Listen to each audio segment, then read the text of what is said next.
You got to get our league to where when you plan those games and you win them, when you plan in conference, that people have a great deal of respect for a conference as well. Johnny, when you look back on last season and the build-up for Ben, I'm wondering if there's any sort of feeling of maybe if we'd low-keyed it a little more at the beginning, maybe it would have went smoother. Well, I don't think that have anything to do with Keith Hornsby being out for 14 games the way that we played, because I thought there were instances anytime you can take a team like Kentucky the way that we did early on in the beginning of the season, play at Vanderbilt, first conference game of the year, and get a win, take a team, #1 team in the country, to the wire. Like we did Oklahoma. I think it speaks volumes the magnitude and the power of this team. We were in the top 2 scoring teams in the conference last year. We were exceptional in terms of field goal percentage, top 3. Unfortunately, we were deficient on the defensive end of the floor, and that's an area where we needed to get better. Did not have the depth sometime when we were getting foul trouble. So I think the hype, at the end of the day, it goes along with the territory when you talk about a guy like Ben Simmons and you embrace it.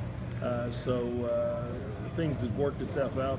We're just fortunate that Ben was able to continue to strive and continue to grow in our program, and we're hopeful that a lot of things I think you look at is our guys able to continue to get better, and Ben was, and I think at the end of the day, he's been #1 player taken in the draft.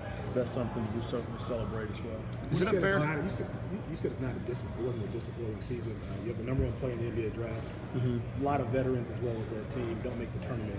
A lot of people in your fan base would say that was a disappointing season. What would you say to them who disagree with you? Just what I told you. I just told you that I think at the end of the year, at the end of the day, not making the tournament was a disappointment, but we did not declare that as a disappointing year for us, because we were 8-1 at home. Again, had a tremendous fan base. We averaged over 11,000 fans a game, the 3rd largest increase in the country last year. So a lot of positive things happened for our team last year. And if there's one thing that we certainly will point at is not getting to the NCAA tournament, was certainly a disappointment. Is it a fair criticism of you that to have the #1 pick in the draft and not play in the NCAA tournament? That's rarely ever happened. Yeah, I can tell you certainly, and I'll take any be that guy that will stand up and say anything that was lacking in last year's team. You can certainly point at me. I'm the head basketball coach, so at the end of the day, so all that falls on our shoulder, and we continue to get better. But at the end of the day, if you're in the top 3 in a conference of this magnitude, you think you get into the NCAA tournament, but you just didn't have any control over that. So our league will continue to get better.